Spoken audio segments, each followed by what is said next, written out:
šodien mēs paturpināsim runāt par atklāsmes grāmatu, par nākamo draudzi. Ja?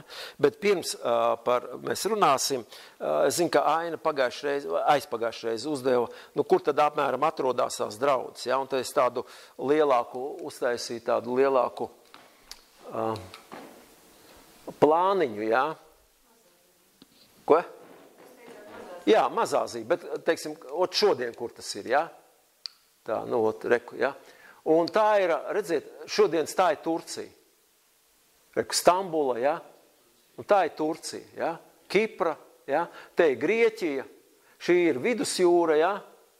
Un te ir Melnā jūra, ja? Tālāk jūs ziniet, ka tur augšā ir Bulgārija, kas tur vēl iet, Ukraina jau sākās, ja? Un tur tālāk, ja?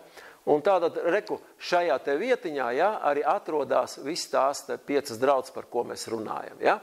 Un tajā sarkano punktu es atzīmēju Patmosa salu, kur Jānis, apostols Jānis saņēma šo te arī atklāsmes grāmatu. Ja?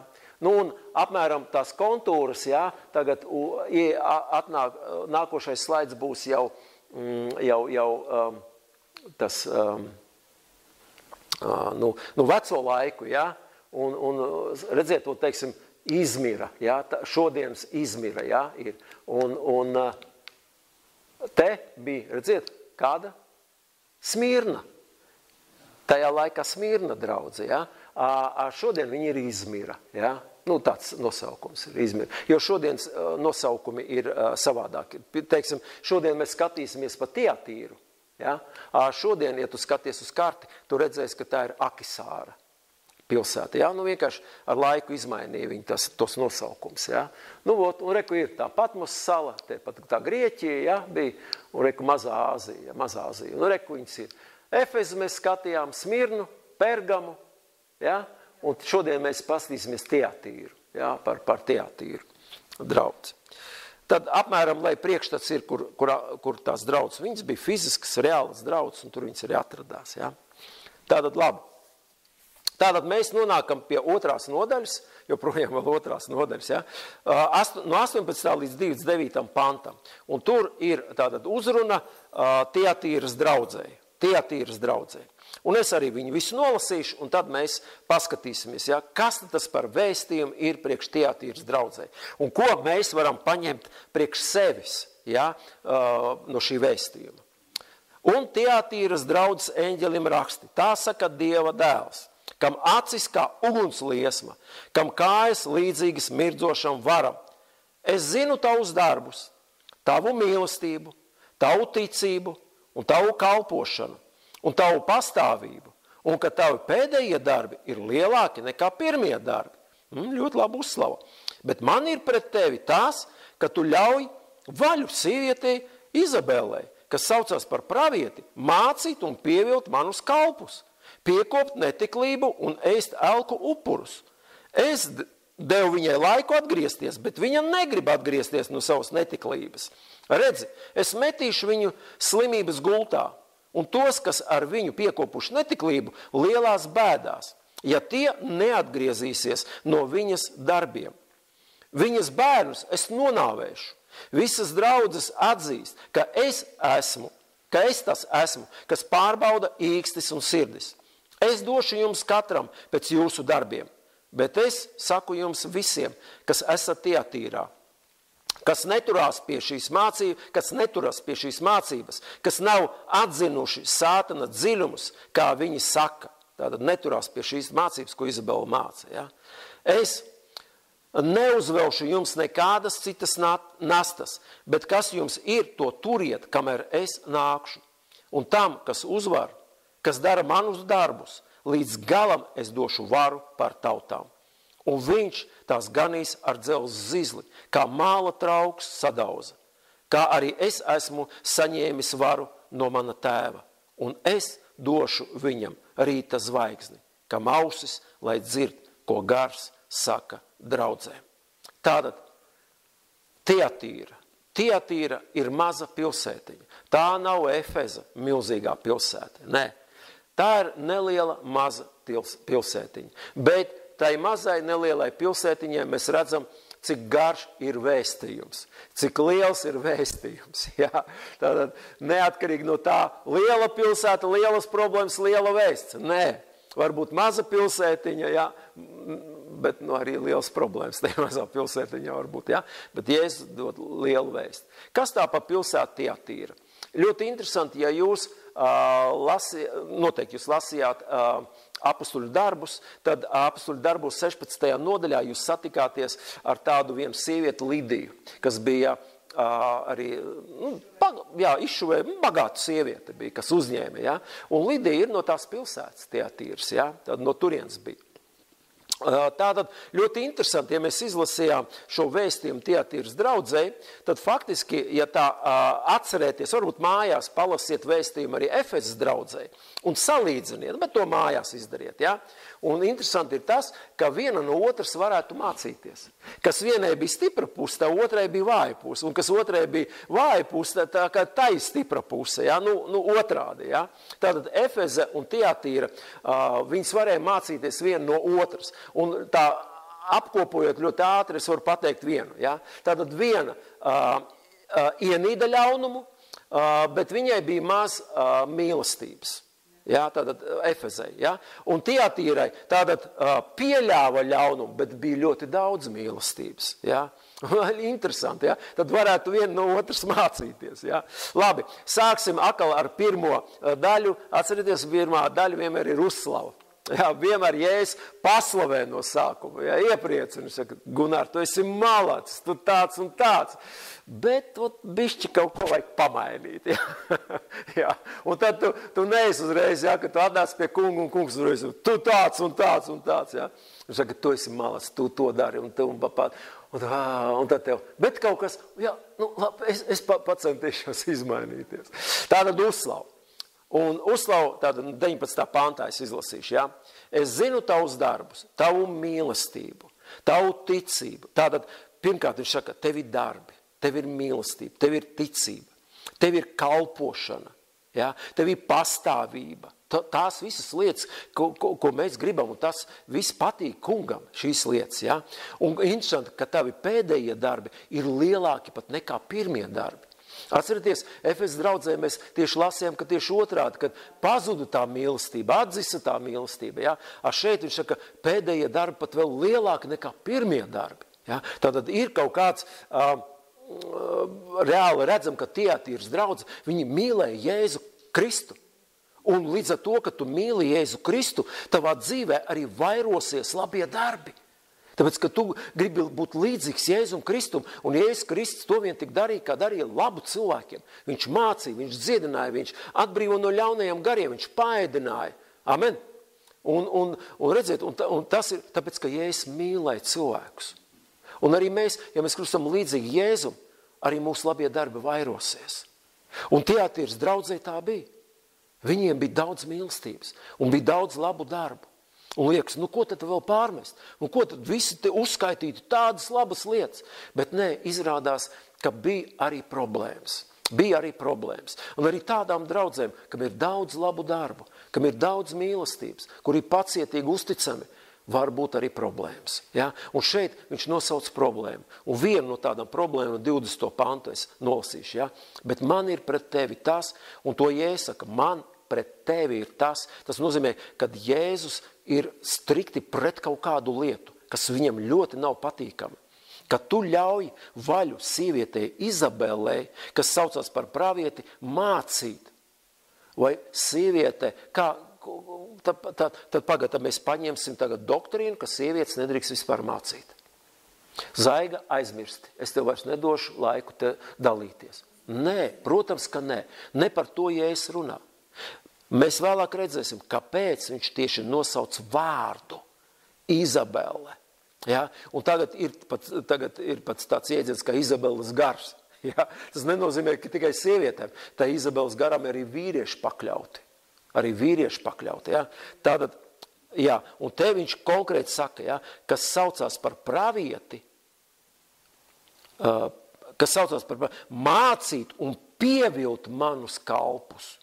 Piekopt netiklību un ēst elka upurs. Redziet, kas ir pamatā viņa mācībai, viņas mācībai? Viņas pamatā, viņas mācītāji, tātad piekopt netiklību un ēst elku upurs vai kopoties ar ļaunajiem gariem. Ja tu piedalies elku upuru kopā, ja? Ja, tad redziet, un izrādās, ka viņas saucās par pravieti, bet patiesībā tāda nav. Un to Jēzus liek uzsvaru, lai ir ļoti uzmanīgi, un vēl dažās draudzēs bija pieminēts šis Izabeles gars, un vēlāk mēs paskatīsimies, kā viņš izpaužās tieši, ja, lai mums ir skaidrība. Amen.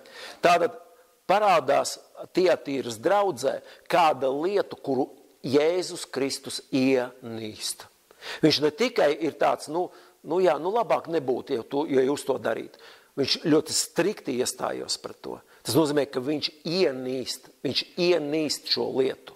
Un kas tā ir pa lietu? Lai mēs vairāk paskatītos, ko vispār Dievs ienīst. Dievs ienīst grēku. Amen. Jēzus ienīst grēku. Bet, ka grēks, tas ir pirmā nepaklausība. Tas ir iemesls, kāpēc cilvēks tika šķirts vispār no Dieva. Amen. Šķirts no Dieva. Un tātad attieksme pret jebkuru ļaunumu, pret jebkuru grēku. To ienīst Jēzus Kristus. Un mums, kā kristiešiem, patiesiem kristiešiem, arī vajadzētu ienīst šīs lietas. Un kā izpaužās šī mācība, vai kā cilvēki nemanot, viņi var pieļaut šīs lietas. Un es paņemšu vairākus tādas lietiņus un parādīšu. Pirmais, ka cilvēks var iemīlēt grēku. Mīlēt grēku. Cilvēks var mīlēt grēku.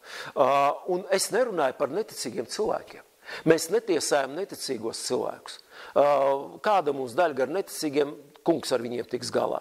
Mums vajag skatīties pirmkārt uz sevi, un arī uz saviem ticības brāļiem un māsām. Ja? Un es tieši runāju par tādu kategoriju, kas saucās par ticīgiem cilvēkiem, ja? Bet iemīl grēku. Atceraties, iepriekš mēs runājam par Nikolītu sektu, ja? Ja? Un kāds pamatā Nikolītiem bija? Ko gribi, to dari. Ja? Nav problēma, neierobežo sevi. Nekur. Ja grēks laužās iekšā, dod vaļu, lai izpaužās viņš, ja? Un saprotiet, un tas nozīmē, ka cilvēki, viņi iemīl grēku. Ja tu ienīdīsi, tu būsi tālu prom no tādām lietām. Ja tu sāksi spēlēties ar tām lietām, ja? Tu vienkārši parādi, ka kaut kur dziļi sirdī tu mīli šo lietiņu. Viņi tevi tuvu. Ļoti tuvu, un tu atkal gribi, un atkal gribi, lai atkal ir tās izjūtas, ir tas, es nezinu, kaut kādi pārdzīvojumi, vēl kaut kas grūti saprast, ko cilvēki bauda no tā visa, ja? Tas nozīmē, tu mīli šīs lietas.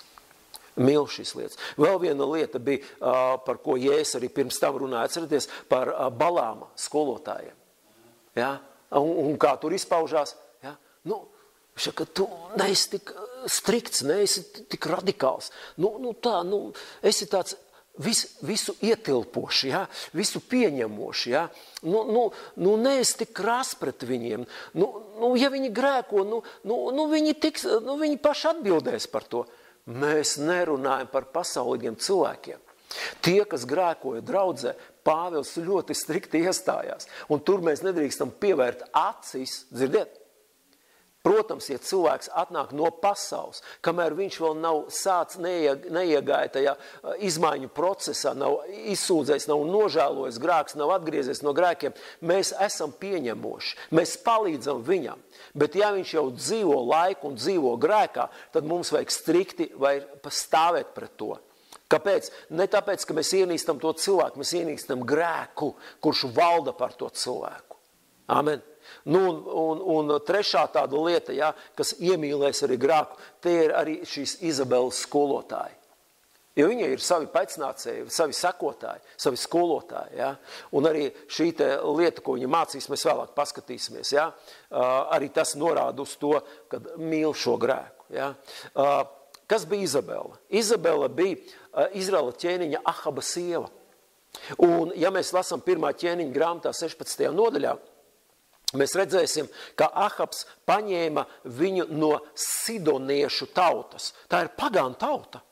Pagānu tauta. Un viņš paņem, un pirmkārt viņš pārkāp, to, ko Ahabs darīja, tur ir teikts, ka viņa tēvs ļaunumu darīja, nepaklausot Dievu. Ahabs vēl vairāk darīja. Un tad, kad viņš paņēma sev sievu, tad sieva grozīja viņu prātu, lai sāktu pieaut šos Bāla dievus. Ja? Un sāka uzcelt elku altārs uz augstēņiem. Ja? Un nepietiek ar to, ka viņš pielūdza, ja? Viņš ļāva viņai kļūt tā kā par pravieti un sākt mācīt citus. Ja? Tātad, un kas ir? Protams, viņai pamatā ir elkdievība. Un tad, kad Izrēlā viņa redzēja patiesus dievu praviešus, kuri neturēja muti ciet, kuri teica, ko Dievu vārds saka, un, protams, mēs zinām, atceraties vienu jaunās derības pravieti, kurš cieta no tā, ka pateica taisnību? Jānis Kristītājs.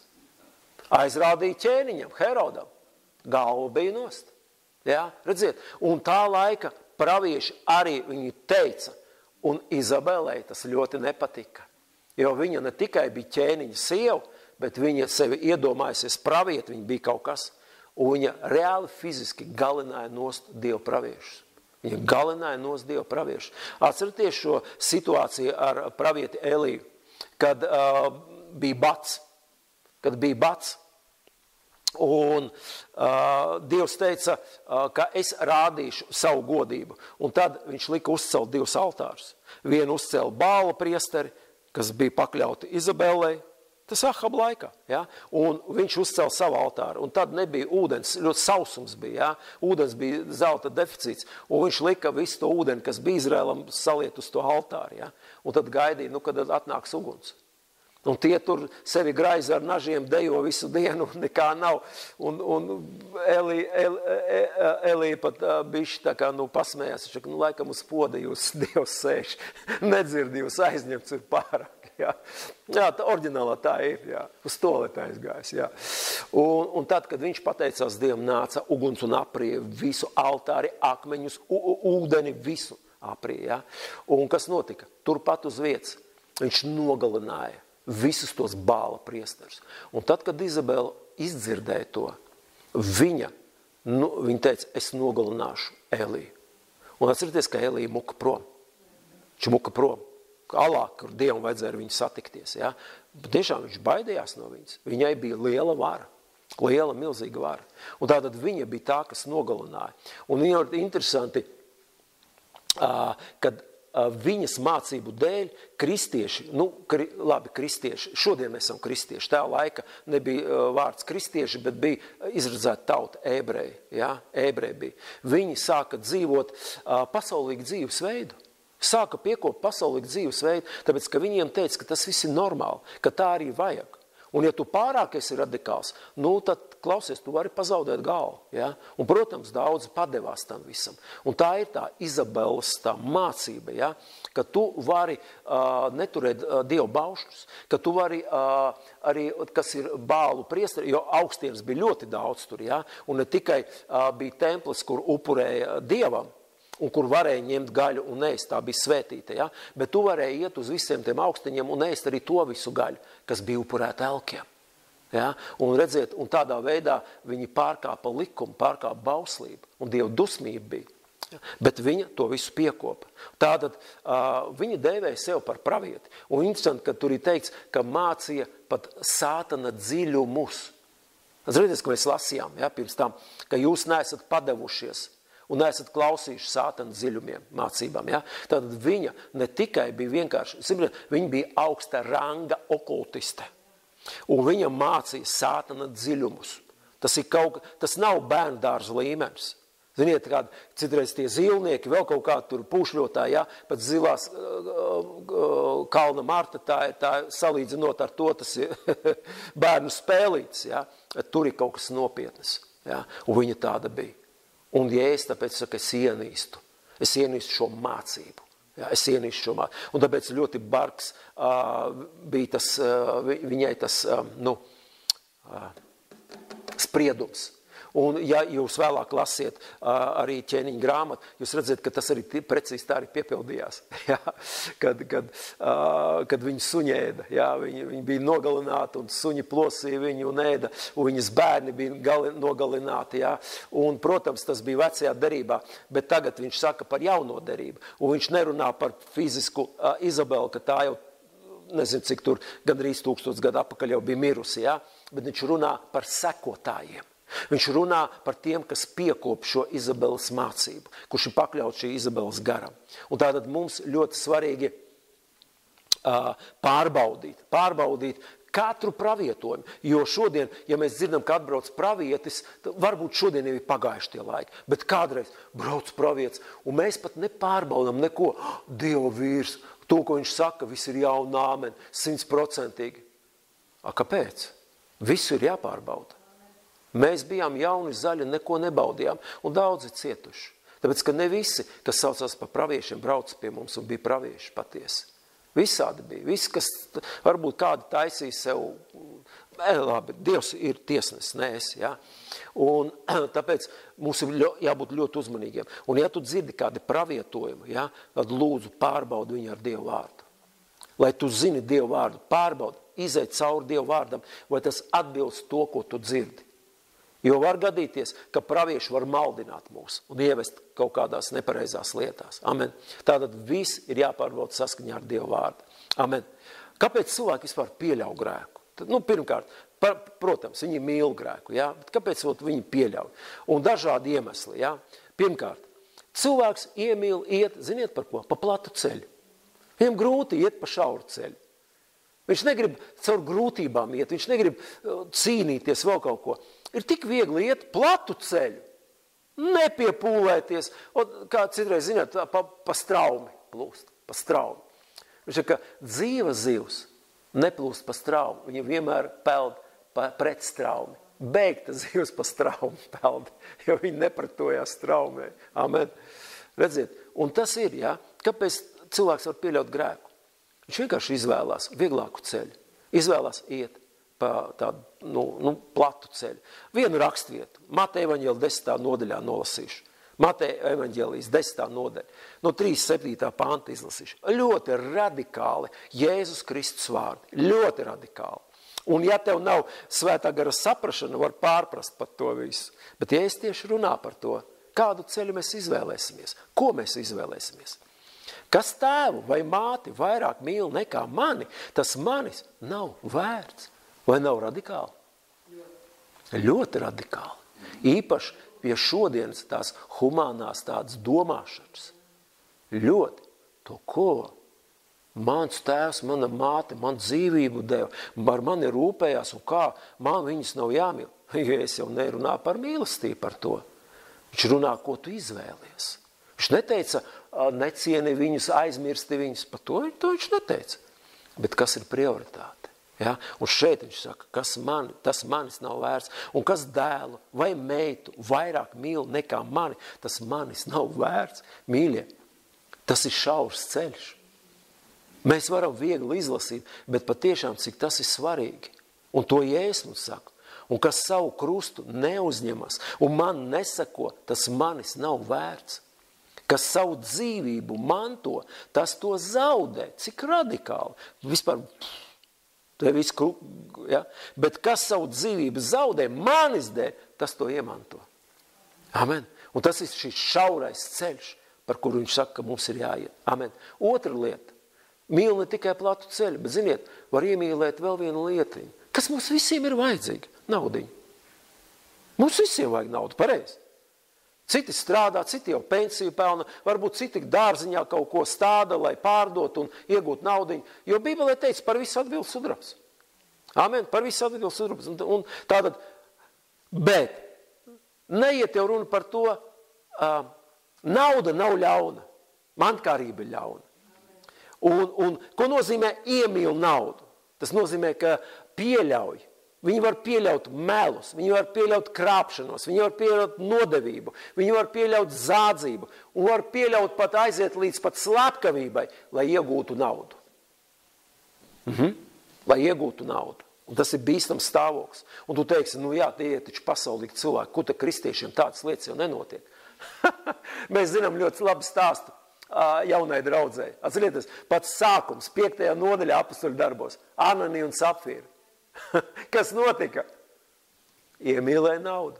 Un galvenais, ka Pēters teica, vai tā visa nauda nebija jūsu un nevarēja jums palikt? Kāpēc tu svētajam garam meloji? Kāpēc sameloja svētajam garam? Tāpēc, ka iemīlēja naudu. Negribēja zaudēt savu seju draudzes priekšā. Redz, kāda mēs devēji esam. Patiesībā meloja. Ja? Tātad tas ir ne tikai palasiet apostoļu darbu 5. nodaļa, tur no 3. līdz 5. pantiņam. Ja? Un ja šodienas, teiksim, ja ņem šodienas kontekstā šo lietu, ja, es varētu teikt, ka cilvēks var pateikt, tu zini, man ir vienalga kāds darbs, galvenais, lai mana aldziņa būtu. Pagad, tad tu vari vislabāk var nopelnīt, kur izplatot narkotikas. Pareizi. Piedodiet par tādu salīdzinājumu, ja. Nu kā, ja tu saki, man vienalga kāds darbs, ja. Zini, es saprotu, ka ļoti grūti, piemēram, tiem, kas tirgo alkoholu. Un viņš ir veikalā, ja?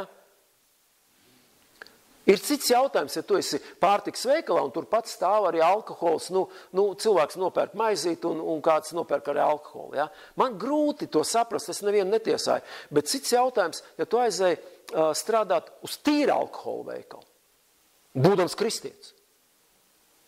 Jautājums, pareizi, ja? Tātad, redziet, atkal, ja, kāpēc? Varbūt tu mīli naudu un tev vienalga, kāds tev darbs ir, ka tikai naudiņa būtu. Es domāju, ka tā nedrīkst būt. Tā nedrīkst būt. Jo tomēr Dievs zina mūsu stāvokli, un ja mēs lūdzam Dievu, meklējam viņu vaigu, Dievs mums var arī dot pareizu labu darbu. Amen? Pareizu labu darbu. Amen. Tātad, ļoti interesanti, Pētera vēstulē, 2. Pētera vēstulē, Pēters arī runā par tādām lietām. Saņemdami, no 13. pantiņa lasīšu, 2. nodaļas, saņemdami netaisnības algu, salds prieks tiem šķiet baudu dzīve dienā. Viņi ir kauna traipi, savā viltībā mielodamies kopā ar jums. Par kristiešiem iet runa. Briesmīgas lietas, pareizi, ja? Viņu acis ir vērsts tikai uz laulības pārkāpējiem un augst grēka. Tie vilina nestipras dvēseles. Tiem sirds ir ievingrinājusies mantkārībā. Tie lāstam pakļauti. Astādami taisno ceļu, tie ir nomaldījušies, sekodami Biliāma Beora dēlu, kas dzinās pēc netaisnās algas. Redziet? Bet saņēma pamācību par savu pārkāpumu, bez valodas lops, sākdams runāt cilvēku valodā, aizskavēja pravieša neprātīgo nodomu par ezelīti, runāts ezeļmāti. Ja. Redziet, un te Pēters ļoti konkrēti runā par tādu cilvēku grupu, kas iemīlējuši naudu. Un viņiem vienalga, jā, kas? Un vēl viena lieta, mīl baudu. Cilvēks, ja viņš mīlēs baudu, viņš iemīlēs grēku. Mīl baudu. Grēks vienmēr tev piedāvās baudu. Vienmēr piedāvās baudu. Viņš piedāvās tev izpriecu. Viņš piedāvās tev jautrību. Un tā tālāk. Un es zinu, ka ne mēs piedzimām kā kristieši. Varbūt kāds jau kā kristietis piedzim. Mēs esam gājuši to ceļu. Mēs zinām, kādu baudu piedāvā šī pasaule. Un caur ko? Caur grēku. Caur grēku, ja? Caur alkoholiem, caur izpriecām, caur ballītēm, caur netiklību. Caur dažādām lietām, ja? Un kāpēc cilvēks atkal atgriežas? Tāpēc, ka ir kaut kāda īslaicīga bauda. Varbūt pēc tam cieši. Rīt pamostās galvas sāp vai kaut kādu tur slimību dabūjas nepareizo, vēl kaut kas, ja? Un veselība pagalam, ja? Bet tajā brīdī ir bauda. Tie, kas lieto narkotikas, beigās viņi ir nelaimīgi cilvēki. Bet mēs vismaz kādu pusstundu mēs esam eiforijā. Ir tā bauda. Un redziet, daļa īslaicīgas baudas viņi pazaudē savu dzīvību. Ja? Un grēks vienmēr piedāvās. Un ļoti interesanti, Ebreju vēstulē 11. nodaļā, es tagad nelasīšu, bet mājās palasiet lūdzu. Ja? Ebrejiem 11. nodaļa, tur no 24. līdz 27. pantiņam. no 24. līdz 27. pantiņam.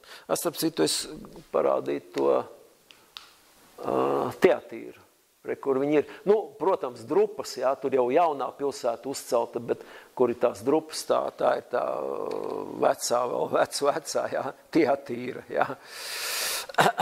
Tātad šajā rakstietā mēs redzēsim, ir stāsts par Mūzu, ka Mūzus, jā, viņš bija faraona, nu, skaitījās tā kā faraona meitas dēls, jā, un viņš faktiski varēja arī mantot kaut kādu tur to, nu, varu, jā, bet tur ir teikts, ka viņš neapmainīja to pasaulīgo baudu, pasaulīgo varu pret Kristu. Ja, jo teiksim, Pāvils jau uzreiz arī salīdzina ar mūsdienām, ja, un viņš izvēlējās labāk ciest ar savu tautu, nekā saukties par faraonu tur dēlu. Ja. Tātad tas ir svarīgi, ja, lai mēs nepadodamies uz tādu īslaicīgu baudu. Ja. Nu, un pēdējo, varbūt vēl vienu mīlu slinkumu. Mīlu slinkumu. Es šodien Jelgavā runāju tieši par slinkumu. Ja. Kāpēc cilvēki neuzvar problēmas savā dzīvē. Un viens no iemesliem ir tavs slinkums, tavs kūtrums. Jā. Tātad, redziet, pretoties grēkam, tas vienmēr pieprasīs piepūles. Pieprasīs piepūles. Cīnīties pret grēku, pakļauties grēkam, tev vispār nekas nav jādara. Ļaujies, un tagad tu esi beigta zivs, lai šī pasaule tev velk tur kaut kur, kur viņa aizvilks, tev postā aizvilks, pazušanā. Ja? Pretoties ir jāpieliek spēks. Jāpieliek spēks. Ko nozīmē pieliek spēku? Tas nozīmē, vajag disciplinēt sevi. Disciplinēt sevi. Un tas nozīmē ne tikai, nu nevaru, palīdziet man, un tu gadiem lūdz par tiem cilvēkiem, nekas nemainās. Zini, klausies, dārgais, mīļais, tev jāsāk kaut kas darīt. Gribiet paklausīties. Es Jelgavā tieši par to labi runāju. Tagad neatkārtošos. Tātad slinkums, jā. Variet vienu rakstietu pierakstīt, kur Pāvils saka, es norūdu, es kalpinu sevi, lai netiktu atmestams. Jā. Un Pāvils to saka. Pāvils, kas vispār kalpojas, nezinu, nebaidījās ne nāvi, nekā. Jā. 1. korintiešiem 9. nodaļā. 1. korintiešiem 9. nodaļa. Un 27. pantu. Nu, un pēdējo es gribu minēt, kad tādi cilvēki, viņi mīl nepaklausību. Un tādi cilvēki arī pieļaus grēku savā dzīvē. Nepaklausību. Viņi nevēlās. Viņi pat nevēlās ne tikai, ka citi cilvēki, viņi pat nevēlās, lai Jēzus viņiem norādītu, kas viņiem ir jādara. Viņi nepaklausīgi, viņi dumpīgi ir savā garā. Ja? Un ne tikai tu man mācītāji te nemāci. Piedod, es jau tev nemācu. Es lasu no Bībeles, ko Dieva vārds tev māca. Labi, ko viņš tur, jā. Nu, saprot, tā ir dumpība, jā, tā ir nepaklausība, jā, nepakļauties nevienam. Amen. Viņi paši par sevi valda. Viņi domā, ka viņi paši ir gudri, viņi pašiem ir atbildes, viņi paši zina, ko darīt un kā. Un es redzu Bībelē ļoti labi tāds piemērs ir, viena no tām bija Mirjam. Mūzus un Ārona māsa. Mirjam. Atcerieties, vienreiz sacēlās kopā ar savu brāli Āronu pret Mūzu. Un nonāca mākonis, un Ārons nekļūst spitālīgs, Mirjam kļūst, tāpēc, ka viņi bija iniciators, viņi bija iesācēji. Dievs jau zināja cilvēks sirds. Kāpēc?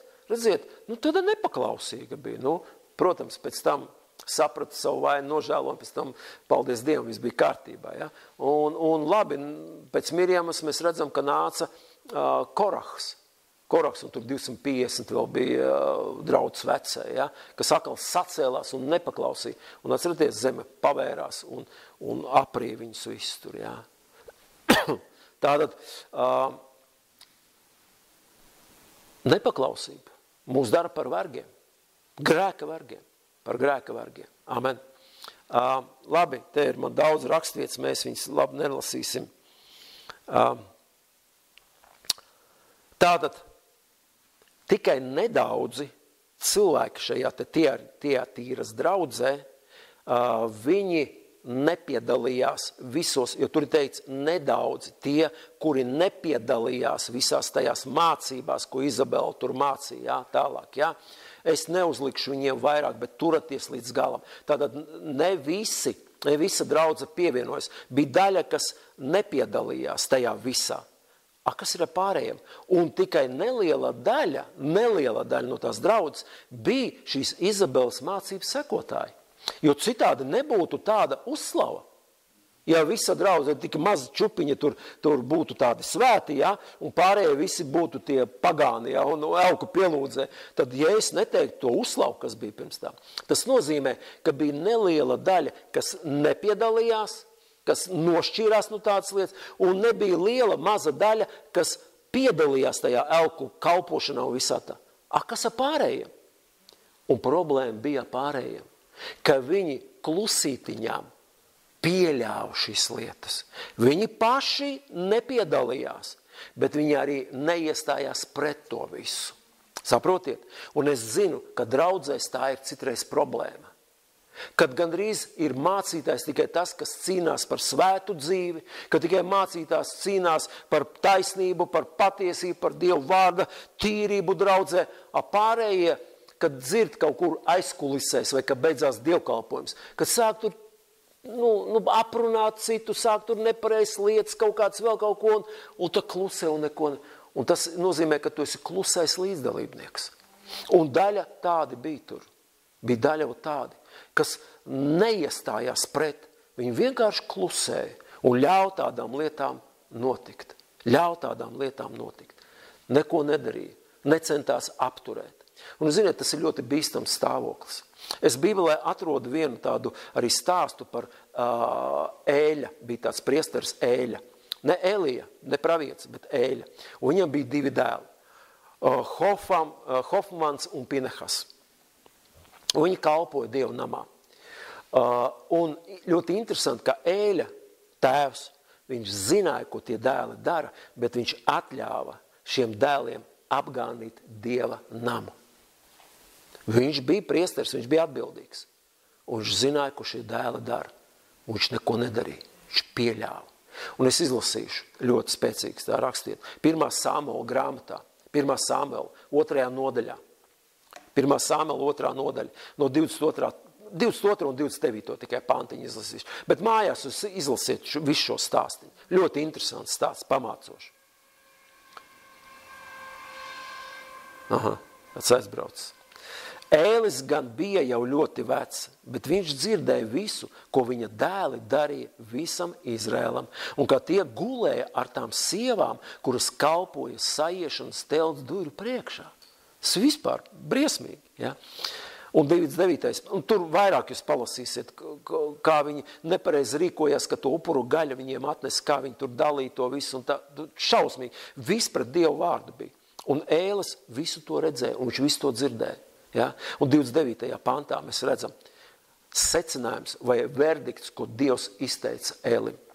Kāpēc jūs minat kājām manus kaujamos upurus un manus ēdamos upurus, ko es esmu pavēlējis nest manā mājoklī? Un kāpēc tu savus dēlus vairāk godā nekā mani, ka jūs paši uzbarojaties no manas tautas, Izraēla, pirmo augļu un pirmdzimušo dāvanu upuriem? Un vēlāk jūs palasīsiet, jūs redzējāt, kad abi dēli, viņi vienkārši gāja bojā. Un tad, kad Ēlis uzzināja, ka abi dēli gāja bojā, viņš atmuguriski krita, salauza sprandu un arī bija pagalam. Un tā bija Dieva tiesa. Kāpēc tā pieļāva? Jo viņam, kā tēvam, vajadzēja strikti iestāties. Vai nu vispār viņus atcelt no tās kalpošanas, izdzīt, ja? Vai nu pamācīt, lai viņi izmainās, bet viņš neko nedarīja. Un viņš pazaudēja ideālus iz savu dzīvību. Vai viņi nonāca debesīs, es to nezinu. To Dievs tikai zina. Amen. Ja mēs skatāmies jaunajā derībā, Pāvils ļoti strikti iestājās tad, kad viņš redzēja kādu netaisnību. Viņš nepievēra acis, viņš neteica, tā ir jūsu darīšana, jā, tiekat paši galā. Ne. Tiklīdz viņš redzēja kaut ko, jā, viņš uzreiz pretī nāca. 1. Korintiešiem 5. nodaļā mēs lasām, ka bija tāds gadījums, ka viņš saka, klausieties, man stāsta, kad jūsu vidū notiek tādas lietas, kas pat pagānu vidū nenotiek. Ka kāds guļ ar savu tēvu māti. Ja, tāda netiklības, ka viss augstāk. Un tālāk viņš saka, un jūs vēl uzpūšaties, ka jums aizrāda. Tas nozīmē, ka Pāvils saka, ko jūs te pieļaujat? Ko tu te jaucies? Mēs jau tiksim galā, nekas jau te traks nav noticis. Tādā, ja pārfrazēt, ja? Jūs vēl uzpūšaties par to, ja? Un tātad, redziet, klausieties, un Pāvils viņš neapstājās. Ar slotu ārā. Nododiet Sātanam miesas samaitāšanai, lai gars viņa dienā tiktu izglābts. Amen. Un redziet, un tāpēc mēs, ja redzam kādu netaisnību, palasīsiet 1. Korintiešiem 5. nodaļā, sākot no, faktiski visu to nodaļu var palasīt, no 1. pantiņa līdz 13. pantiņam, ja? Tur ļoti strikti Pāvils vēršās pret viņiem, ja? Vēršās pret viņiem. Tātad redziet, kas notiek, ja mēs pieļaujam kādas lietas savā draudzē, savā dzīvē, ja? Ne tikai savā dzīvē, bet arī draudzē. Tāpēc mums ir ļoti jābūt uzmanīgiem pret to, un mums vajadzētu ienīst to, ko ienīst Jēzus Kristus. Un ja viņš vēršās pret šo te mācību, Izabelas mācību, ja, tad mums arī ir jābūt ļoti, ļoti uzmanīgiem un nedrīkstam pieļaut šīs te lietas, pa ko es tā vairāk izvērstāk pateicu par to, bet pamatā viņas mācība ir ievest cilvēks grēkā. To, no kā cilvēki atbrīvojās, uzticot savus grēkus, savu dzīvi Dievam, ja es asinīs mazgāti, tad tagad apakaļ šī mācība grib apakaļ viņus dabūt verdzībā. Akal, lai viņi kļūst par grēka vargiem. Vai tā kā mēs dziedājam šajā dziesmā baiļu vergiem. Ja? Mēs neesam baiļu vergi, mēs esam Dieva bērni. Amen. Amen. Tāpēc, redziet, ir cik svarīga šī vēsts. Labi, es šodien vairs neteikšu neko, ja? Mēs varbūt nākošreiz paskatīsimies pa Tiatīras draudzi, ja vajadzēs, bet faktiski viss ir pateikts. Tas ir pats galvenais saprast, ja? Ka ir labas lietas, ko Jēzus vienmēr izceļ, bet tai pašā laikā, lai šīs te sliktās lietas nesabojātu šo labo lietu. Jo Jēzus ļoti daudz reiz ir teicis, ja? Ka mazliet rauga var ieraudzēt visu mīklu. Un viena indīga muša var sabojāt visu, tur ir teikts, svaidāmo ziedi vai eļļu, ja, visu. Un tāpēc ir tik svarīgi, lai mēs patiešām cenšamies nepieļaut pirmkārt savā dzīvē kaut kādas lietas. Un otrkārt, ja mēs redzam, ka mūsu brālis vai māsa, protams, to vajag darīt mīlestībā, protams, to vajag darīt lūdzot Dievu pirms tam, ja, ne vienkārši tā kā bomi pa galvu, ja. Bet vienaldzīgi mēs nedrīkstam būt. Tāpēc, ja cilvēks grēko, es nekad vienaldzīgi nepēju garām. Es arī pasaku, ja, uzmanies ļoti. Grēks tev vienkārši aprīs. Un tu pat nepamanīsi, kurā brīdī. Ja. Un grēks ir tas, kas mūs attālina no Dieva. Ja mēs iemīlēsim grēku, ja, un es teicu, viss, kas ir zem grēka, tā ir nauda, plats ceļš, nepaklausība un tā tālāk, ja. Tas mūs attālinās no kunga Jēzus Kristus. Tāpēc turēsimies. Ņemsim vērā arī šo vēstījumu tie